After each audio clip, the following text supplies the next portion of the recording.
What's good, y'all? The sun popped out. I was honestly like done recording for the day and I was ready to just kick it, but the sun came out. I started feeling good and I got like a second wind, if you will. But I just wanted to make a quick video. Well, this one might not be that quick, but regardless, I wanted to make this video just sharing some stuff with you that I've already shared before. Nothing different here, but for those of you that are new, that like really helped jumpstart my spiritual awakening, but not like I was already on the path, but these things kind of like kicked open the door. It's kind of like I was slowly pushing open the door, and then when I started doing just a few different things, it was almost like, yeah, I'm here. Oh yeah, like the Kool-Aid man, you know what I'm saying? So the first one, speaking of which, was that sun gazing. I remember the first couple of days I started sun gazing. It's like I could literally feel like my pineal gland like decalcifying even more than I was already doing at the time. It's like the way that made my head feel was like, imagine your hand was stuck in concrete, like it was like solid concrete. And then just imagine like it's been stuck like that for months. You just got used to it, but one day you were able to just like start to relax your hand. It's like, whoa, it all just shake it off. I could just shake it all off. That's what it felt like was going on in my head. You understand? And like when I was doing that, I would literally go to sleep and I would see like a white light like in the center. Like as I closed my eyes, like it would just be in the center, like not at the two eyes, if that makes any sense, because this was like opening up and I was able to see, I guess, through the third eye. That was the last step I needed to fully, clean it out. So that was one that was really cool. And, the following days after that, like I just felt more in tune with the world. I felt more in tune, like I felt like I could see more things coming from a mile away, and more higher vibrational things were starting to come because I started to level up. Like sun gazing was one of my weird challenges to myself. I was just like, hey, let me see if this works. I started doing it. I was like, okay. But then over time it got easier and easier and easier. Now it's just, hey, how you doing, son? How you doing? And it feels good to me. I always tell people though, if it burns your eyes, stop doing it. All right. It's like there's like certain levels. It's kind of like levels in the video game. You need to be level 7 before you can use the fire blast skill. You know what I'm saying? If it burns and if it hurts, do not do it. You know what I'm saying? Or like, just like do little peeks, something like that. The methods I saw was like, look at it for a second, look down, close your eyes for 30 seconds, look up again, maybe 2 seconds, and then build your way up like that. But like I promise you, if it brings you like an excruciating amount of pain, please stop. Please don't do it. All right. But you have to also remember that the sun gives you information. The sun is a lot more than light and heat. It's information that's being transmitted to you. Okay. One of the examples I gave was like, sure, the heat and the light and the photon energy that's coming from the sun is what helps the plants grow. But I could give someone some brick and some mortar and say, make a house. But that house isn't going to be made because they don't know how to build it. So one of the things that I came up with is like the sun is also just giving you information. All right. So let's say the eyes are the windows of the soul, and we love natural lighting in our homes. People pay extra for that. So let the light in, let the information in, and enjoy the ride, enjoy the new level, if you will. Right. The second one I could say was this guy, the Moldavite, amongst the other ones. But Moldavite was the one that really jump started me, and I have like a whole crystal section in my on my channel playlist, if you will. So when I got the Moldavite, it's like it really felt like a key. It really felt like a key that opened my like psyche up to the higher dimensions. I told you the first day I got it, like at first I felt it and like my head started hurting a little bit. I was like, whoa, this is crazy. I didn't know like you could feel like this with working with these crystals. I was like, all right, cool. And then I was going to walk out and do a first impressions video, like my very first Moldavite video. And then like as I was walking, there's like a, if you can see it over there, there's like a what's it called, liquor store down there. And mind you, from here all the way over there, I heard someone's phone ringing. And I knew it was his because I heard it, because I thought it was the same ringtone as mine, so I thought it was me. But then I saw him pick it up at the same time. I was like, how did I hear that? That's like that higher dimensional stuff that started happening. And I was like, whoa. And I told you, I have a whole bunch of videos of it. Go check out my Moldavite videos. But the one specific one was at the time, I was really still communicating with my angels. I was really communicating with my angels and like saying, yo, I want to be like you. I want to be an angel walking on this planet. Help me get there. I want to do this. I want to be on this higher level. I want to help people. I want to help myself, And I had the video where like there was this beautiful white feather that was just on my second floor balcony. There's someone above me and there's just like randomness below me. But there are no birds that fly around here with a white feather like that. You understand? And I just walked down and I saw that on my balcony. I was like, whoa. And for me at the time, and still to this day, you know, those are just a sign from my angels. That's like, that's just what I knew it to be. If you see a white feather, that means your angels are just, hey, giving you like, hey, we're here. All right. You know, so shout out to my angels. Shout out to the higher dimensional beings looking after me. You know, it's like, I'm gonna be like y'all if I'm not already like y'all. Once I get all my memory back, we're gonna see what's up. You know, the cosmic wipe that happens with every life, you know. But anyway, yeah, the Moldavite was really cool. But one of the most important things that happens with the Moldavite, and that's the most important thing to deal with the shift that's going on in the world right now, the reason why you're being gravitating towards my video right now, is you have to do your shadow work. You cannot ascend to the higher levels if you're holding on to all of your baggage. You see what I'm saying? You can't rise if you're holding on to that low vibrational weight, that heavy weight. Shadow work is going to, and the Moldavite is the key to that. It's going to force you to do it. Moldavite wants you to get to its frequency. All right, it's a, hey, I'm gonna bring you up, but you gotta drop all that stuff out. Hey, you can come into my house, but you gotta take your shoes off. You see what I'm saying? That's exactly what it's doing. So when you're working with it, it's gonna raise your vibration only as far as you let it. And then you're gonna get into this like conflict zone where it's like, but I'm scared. Why am I thinking about these things? I thought I was done with that. Nope, that's your shadow work. That's what shadow work is. A lot of people want to be spiritual, and I could tell the spiritual people. Don't get me wrong. You could know a lot more than me. You know what I'm saying? You can know a lot more than me about even manifestation. You can like run laps around me in regards to manifestation. But it's this ego thing that comes out with certain people when they're starting to speak their message that I always pay attention to. That I can always hear, because real recognize real, and you say, and like, what was it in Boondocks? It's like, real recognize real, granddad, and you look at kind of unfamiliar. You know what I'm saying? That's what it felt like when you hear certain people say, I know about this manifestation thing, I'm the best at it. I've never heard anyone say that. I'm just using the example, but I have heard spiritual teachers and, you know, other content creators that just have a huge ego. And it's like, yo, like, why are you coming at me? Go live your truth. If you're so spiritual, if you're so high vibrational, you wouldn't be trying to force feed your message onto me. You have some ego. You have some ego that you need to work with. You have some shadow work that you need to do. And a lot of people try to avoid this step because it's hard, and not hard like lifting something heavy. It's hard to go revisit that trauma. It's hard to go revisit that pain, but you need to remember that this is a spirit. This is an entity. This is an incarnation right here. Something chose to come back as this crystal. You understand? It's like, this is a living being. This is a living piece of technology. All this on my neck are living pieces of technology. And for those of you that are trying to get that extra boost, what's this one? This one right here. This is my Herkimer diamond. Herkimer diamond is just quartz, all right? It's like a version of quartz, but it's like, it helps boost the powers of the Moldavite. And also, I was told by my Moldavite people, where are we at? This is Saphrodite, all right? This one helps with willpower. But once again, it all helps with the Moldavite. This is why I wear it every single day. It's a part of my neck now. I'm not taking it off. All right, so go get you some Moldavite, go do your shopping, but be careful. There are fakes out there, of course. You know, I think, where was it? Like, it had to come from Czech Republic or Germany or Europe, somewhere over there. But like, go do your research on that, and just make sure it has like a letter of authenticity or something like that. Just do some research before you buy. That's all I got to say. All right, the last one I'm gonna talk about real quick is fasting. That was like the other one that really got me in the right set, because fasting got me into a state of thankfulness, of gratitude. And that's one of the best feelings to have on your rise. Every time you learn something, thank you. Anytime something bad happens to you, thank you. And that came mainly from fasting.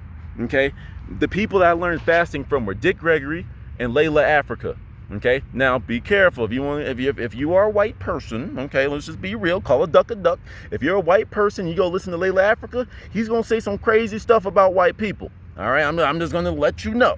All right, but his views do not reflect mine. Okay, it's like, but then that's why I counterbalance it with Dick Gregory.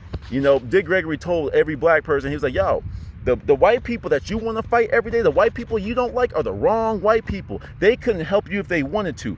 When most people are talking about white people are evil and the devil, we're talking about the elites.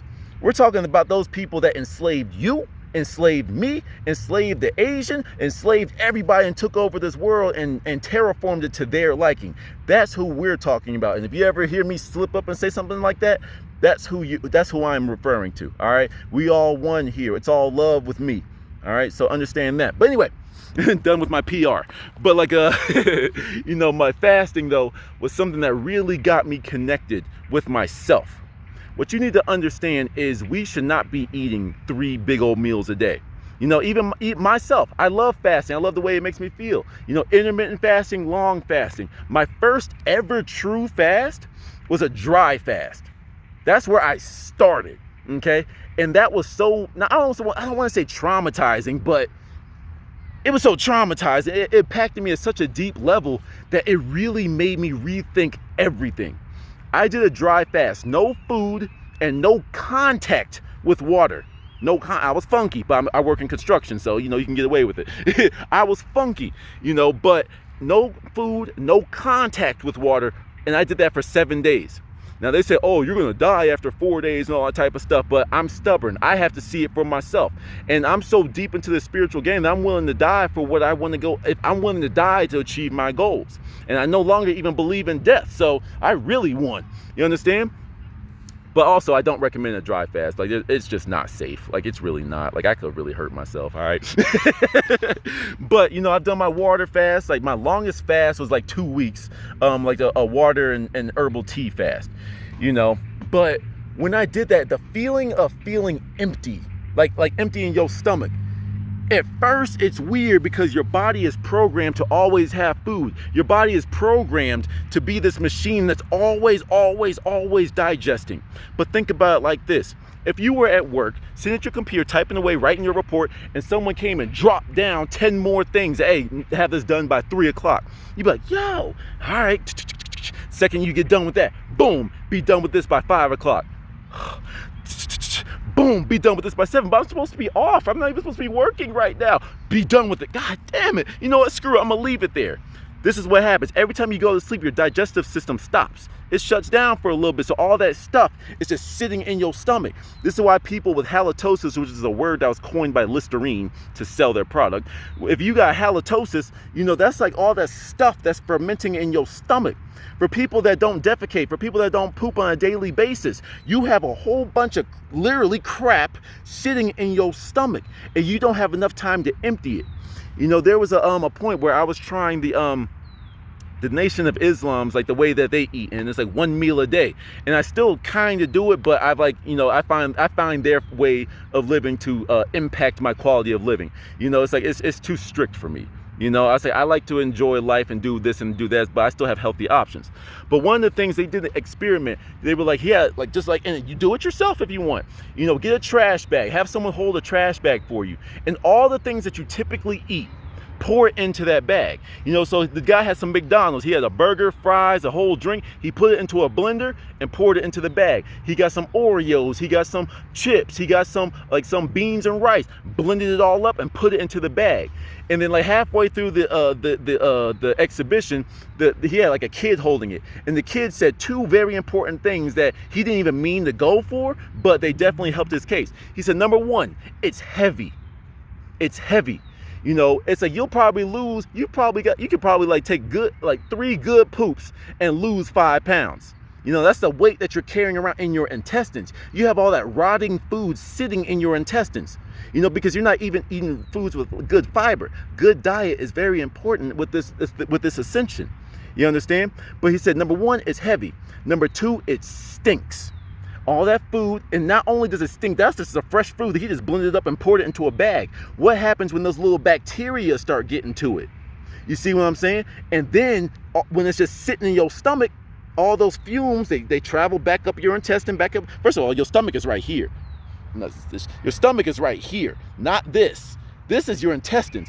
This is your stomach. You understand? It's like, so that's why when you get punched, because your stomach is just like the size of your fist, I think, right? If I got that right. And it can expand and contract depending on how much you eat. You understand? We're not supposed to be eating that much. That's literally gluttony. You know, back in the days when we didn't have food like that. So you have to understand, our bodies are still primitive. They're primitive, but like that kind of ancient primitive technology. It's like it hasn't changed. It hasn't updated. We didn't get Windows 11 with our bodies. We have the same bodies that we started off with. You understand? So it still operates from way back in the day when we didn't eat like that. But what happens is, through muscle memory and reprogramming, we start eating more and eating more and eating more. And this is why we are getting fatter and fatter and fatter. That's why we have fat food, aka fast food restaurants. It's quick and easy, but you also eating foods like McDonald's that don't degrade over time. You have a Big Mac or whatever and some fries, and it looks just as good a year later. You should not be putting that in your body. Decay is a natural process. Decay is important. Even the statues need maintenance sometimes. And you telling me the food that you're putting in your body, you think that's good for you? Just because it's quick and cheap. Stop being lazy and go get you some fruit. Go get you some vegetables, drink you some water, put the Gatorade down. You ain't working out. What you drinking Gatorade for? Some of y'all ain't working hard enough. What you need a Monster Energy for with like 10 pounds of sugar per can? You see what I'm saying?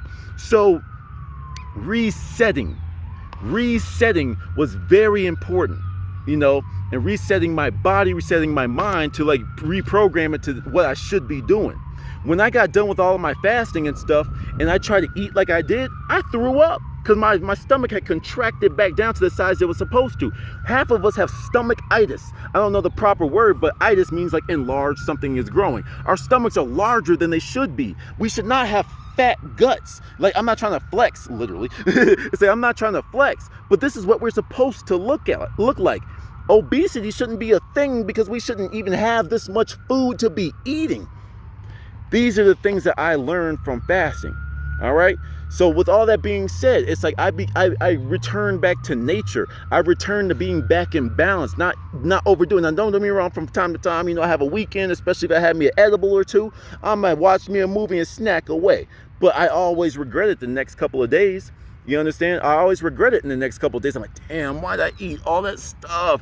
And when you are in dis-ease, disease is dis-ease. When your body is uncomfortable, that's disease, not what some dude in a lab coat, a doctor's jacket, told you.